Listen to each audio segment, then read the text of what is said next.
Olha, hoje vamos falar, gente, sobre cirurgia plástica do queixo. Vamos falar tudo sobre a mentoplastia. Doutor André Colaneri, que é cirurgião plástico, está com a gente. Seja muito bem-vindo. Obrigado pelo convite. Eu que agradeço. E quando a gente fala em cirurgia plástica, as pessoas logo pensam, ai, gente, ainda mais no queixo, será que é difícil? Deve doer muito? É uma cirurgia muito procurada hoje, doutor André? Tem aumentado, né? A mentoplastia, né, que é a cirurgia plástica do mento, que é o queixo, tem vários tipos de mentoplastia, né? Desde as mais simples até as mais complexas.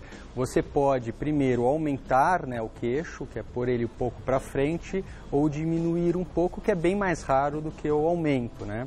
É muito comum pacientes que têm o queixo pequeno associados a um problema respiratório, né? Por quê?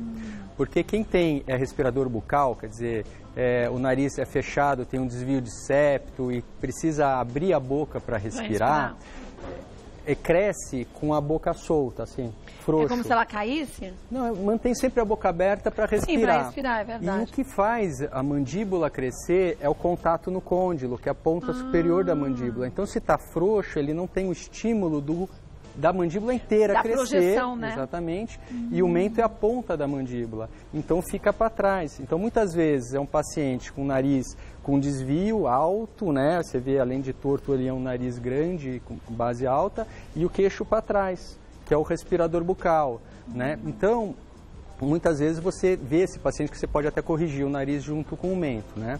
E a cirurgia plástica mais simples do mento, né, de aumentar, seria as próteses. Que você pode pôr próteses, tem dois tipos de próteses, né? A prótese de silicone e a prótese de do porex, né? Que é o polietileno poroso, que é uma cirurgia mais simples. Você faz um corte por dentro da boca. Então não tem um corte externo.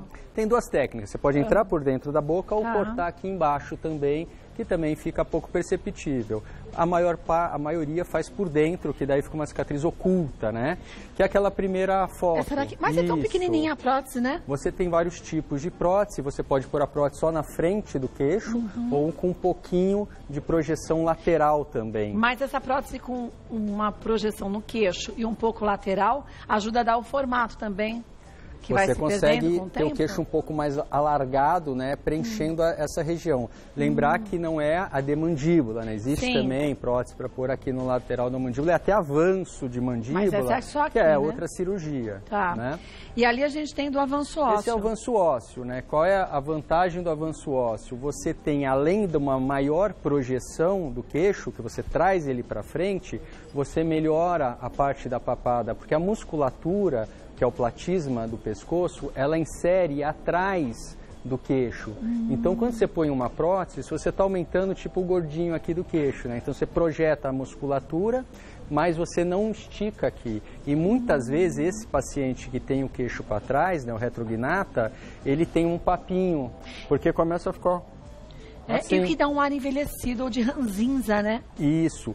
E quando você traz o queixo para frente pelo avanço do mento, é como se esticasse, então melhora essa parte também, né? Então o avanço ósseo é um pouco mais traumático, claro que porque precisa serrar o osso, avançar e pôr uma mini placa com parafuso, mas além de você conseguir uma projeção até maior que a prótese, que a prótese geralmente vai para frente em torno de 0,8 centímetros, né, 8 milímetros, o avanço do mento você consegue mais e melhora também essa região. Mas se fizer com a prótese de mento só, não poderia fazer uma lipoaspiração aqui?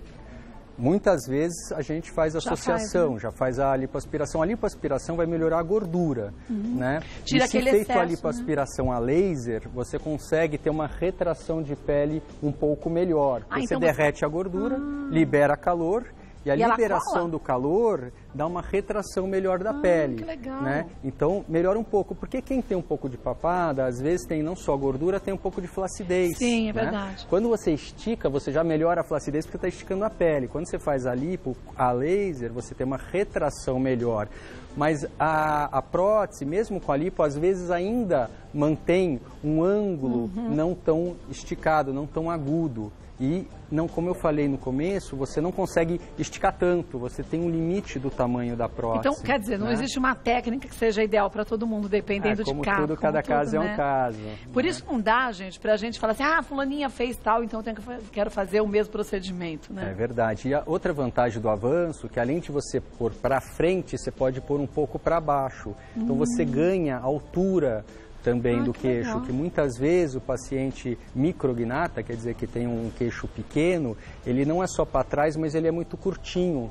Então você perde aquela proporção dos 3/3, né? Um terço da testa, um terço do terço médio e inferior. Então se você precisa trazer para frente e ir para baixo, o avanço ósseo é mais indicado. Ajuda bastante, né? Olha, a gente tem antes e depois da cirurgia, até para você entender em caso que a gente está dizendo no desenho, antes da cirurgia, é engraçado, até o formato do lábio parece que muda mesmo, né? É porque antes você tem um rosto que é projetado mais na parte do nariz e atrás para trás. Não é tão Aqui harmônico, você consegue uma harmonia, né? Você consegue ter o queixo mais ou menos na linha da glabela, que é essa parte superior do nariz. Isso dá um aspecto de harmonia da face inteira, não só da parte inferior. Parece que você mexeu em tudo, né? Parece. Vamos aos nossos mitos e verdades e olha, vai mandando suas perguntas, hein? Aproveita aí. Vamos falar da mentoplastia, que é indicada para a correção das mais diversas deformidades funcionais ou estéticas. Então, a mentoplastia estética é só estética, ela não vai mexer na função que é a mordida, né? A cirurgia ortognática, que é a cirurgia que vai mexer na oclusão, né, na mordida. Então, muitas vezes tem que fazer um tratamento ortodôntico antes para corrigir a parte dos dentes, preparando para a cirurgia e muitas vezes mexe na mandíbula e na maxila. Uma cirurgia muito mais complexa, né? A mentoplastia estética não muda nada na mordida, tanto é que você sai falando, sai comendo normal. É só na estética que muda. É só na estética, porque é abaixo, não mexe na parte superior. Vamos ver mais uma? A mentoplastia de aumento é mais comum que a de redução. Muito mais. E muito mais fácil, porque a de redução também parece ser mais complexa, não é? É mais complexa, até principalmente se você tem um mento muito aumentado, você vai ter que tirar um pedaço dele. E o que vai acontecer? Ele vai para trás. Para trás, o que vai acontecer? O platisma vai ficar flácido. Então você tem um risco de ter uma papada por flacidez da musculatura, que quando você estica melhora, quando você retrai piora. Né? E fazer um grande lixamento também leva um pouco a um sangramento maior pelo desgaste ósseo, então é mais raro, né, e muito menos realizado. Vamos ver mais um? Mito ou verdade? É necessário se fazer um estudo para a escolha do tamanho da prótese. Volto e doutor André Colaneri vai dizer se isso é um mito ou se é uma verdade. Voltando com o doutor André Colaneri, olha, ficou no ar. Se é mito ou verdade, é necessário se fazer um estudo para a escolha do tamanho da prótese. O estudo é feito pela anatomia do queixo. É o que fica harmônico para a pessoa. Não só da prótese, no avanço também, né? Então a gente faz alguns tipos de raio-x para ver a localização, o posicionamento dos dentes, também o tamanho do mento e o quanto a gente pretende avançar. Então tem alguns estudos que a gente faz medidas de toda a região da face para saber o quanto é o ideal para fazer o avanço. Com certeza é tudo estudado. Tem que ser, né, gente? Porque senão fica estranho. Você passa a ter um queixo que não combina com o restante do seu rosto, né? Exatamente, você vai para a cirurgia já com planejamento realizado. Certinho. Vamos ver mais um? Ao longo dos anos, sempre será necessário realizar cirurgias adicionais. Não, né? Então faz uma cirurgia, geralmente vai tudo bem, não precisa fazer outras cirurgias, né? Exceto se tiver alguma complicação da cirurgia. Toda cirurgia tem risco, toda cirurgia pode ter alguma complicação, mas não é o usual e geralmente não precisa fazer nenhuma outra cirurgia. Tá. Vamos ver mais uma? A mentoplastia altera a fisionomia. Altera. Os dois pontos mais fundamentais para o perfil é o nariz e o mento. Tanto é que a associação dessas duas cirurgias, que é comum, principalmente nos respiradores bucais, como a gente comentou, chama perfiloplastia, que é a associação das duas, da rinoplastia e da mentoplastia, que muda tudo o perfil. Então altera a fisionomia, mas a ideia é ter um resultado natural para quem conhecer depois da cirurgia não saber que foi operado. Quer dizer, fala se tá bonito. Toda cirurgia plástica, na verdade, né? A ideia é essa. Agora, pode-se fazer a cirurgia plástica de mentoplastia em adolescentes, por exemplo, ou não? Então, toda a cirurgia não deve ser realizada em estruturas de crescimento rápido. né? Então, aquele adolescente que está no estirão da puberdade, é melhor esperar acabar o crescimento ou chegar próximo ao término do crescimento. Isso para qualquer cirurgia. Porque senão acaba mudando a fisionomia. Você pode operar e mudar depois, né? Exatamente. Né? E a gente vê que cada vez mais cedo os jovens querem já consertar, vamos dizer, aquilo que os incomoda, mas tem que ter um momento certo para isso, né? Não pode entrar na empolgação, tem que estudar, né, e entender a cabeça do adolescente, do jovem também, porque ele também é mais sonhador, acha que tudo é milagre, não é, né? A cirurgia plástica é ciência, não é milagre. Então você também tem os seus limites do que chegar. Então tem que estar numa fase que pode ser operado e entender a cabeça do paciente também para imaginar se você pode chegar a um resultado factível e bem, com boa indicação, e resultado natural e harmônico. Por isso que a relação de médico-paciente sempre tem que ser uma relação de muita clareza, mas cirurgia plástica acho que mais ainda.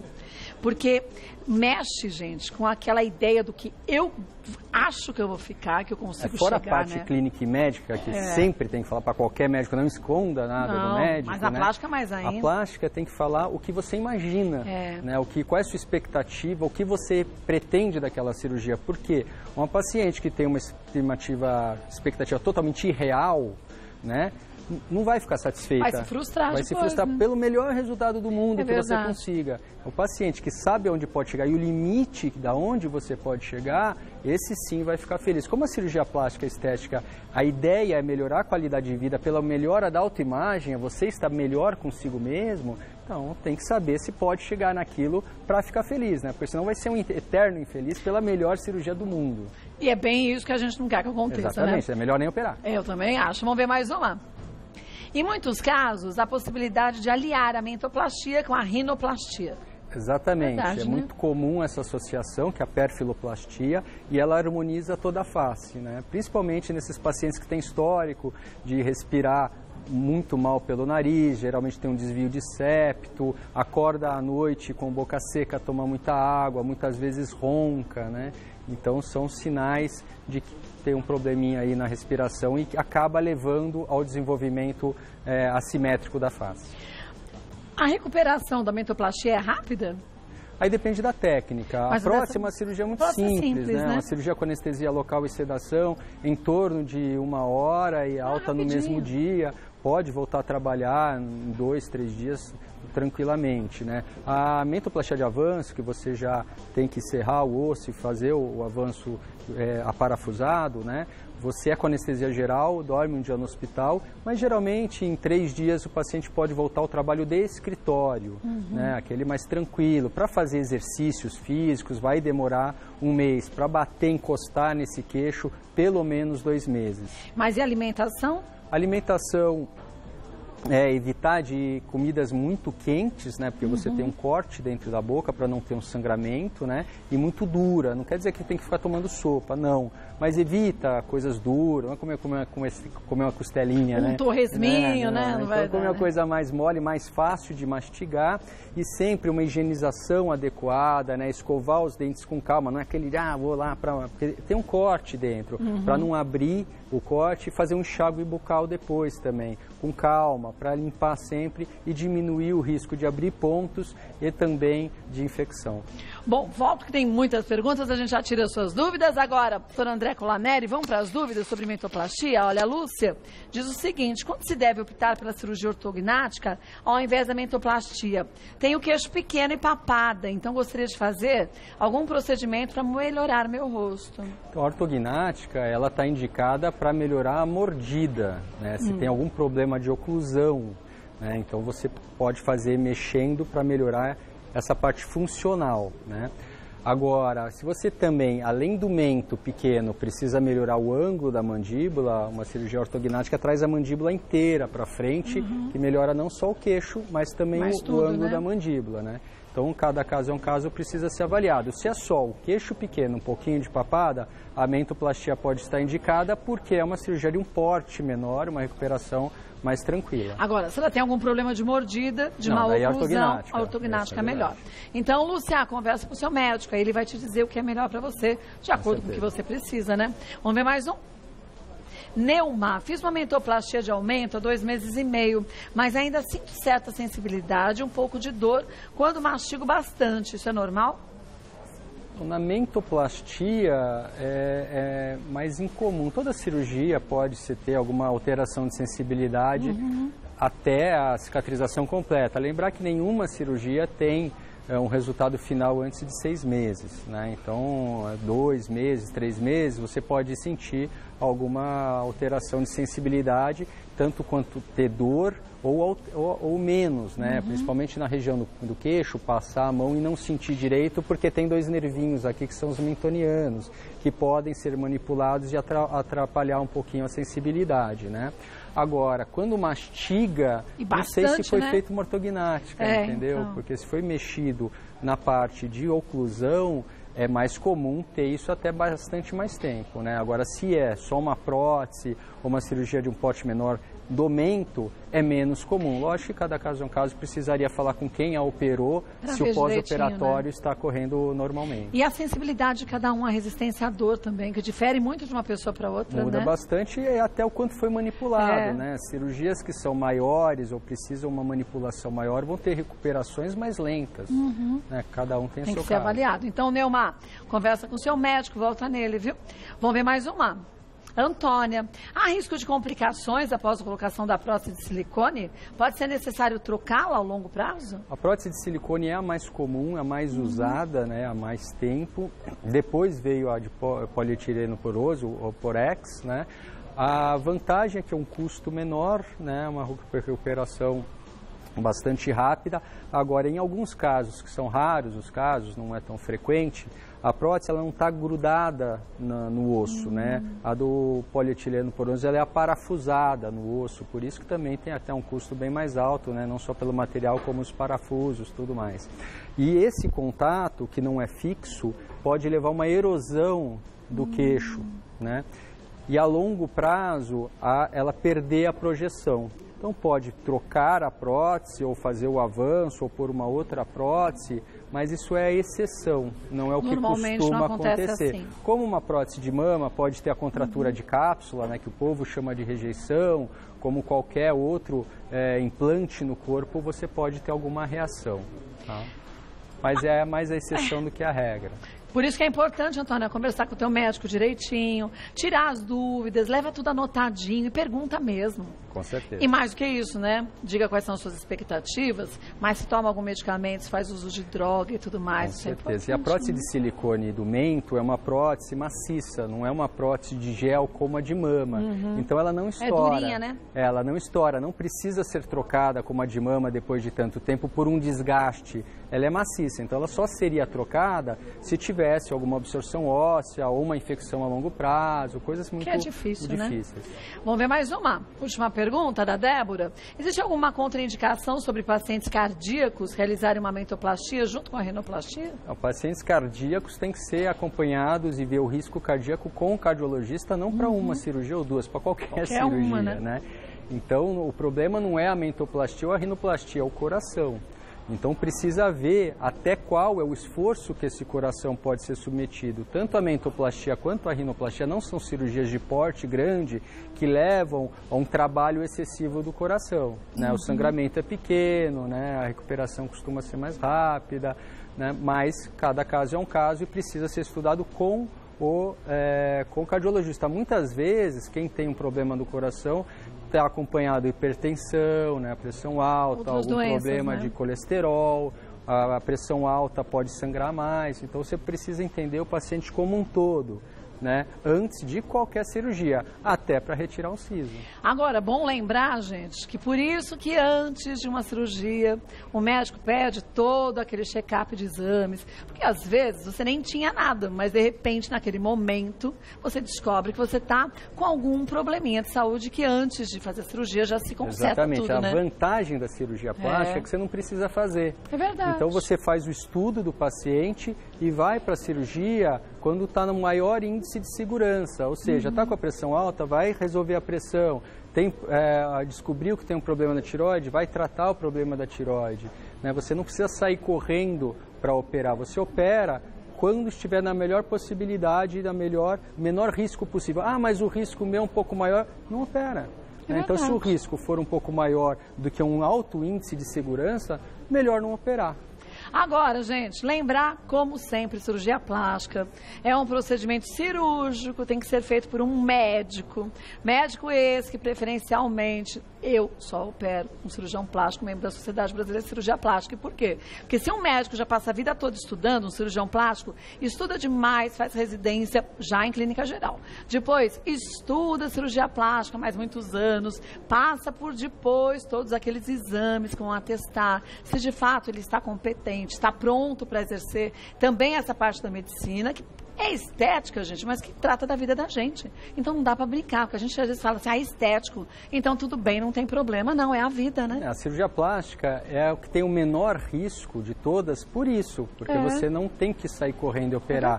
Então um risco um pouco maior você pode esperar, mas é uma cirurgia, precisa ser feita por especialista em ambiente hospitalar, porque intercorrências pode ter. Agora você precisa ter o mínimo risco possível para qualquer complicação e se tiver, ter condições de tratar.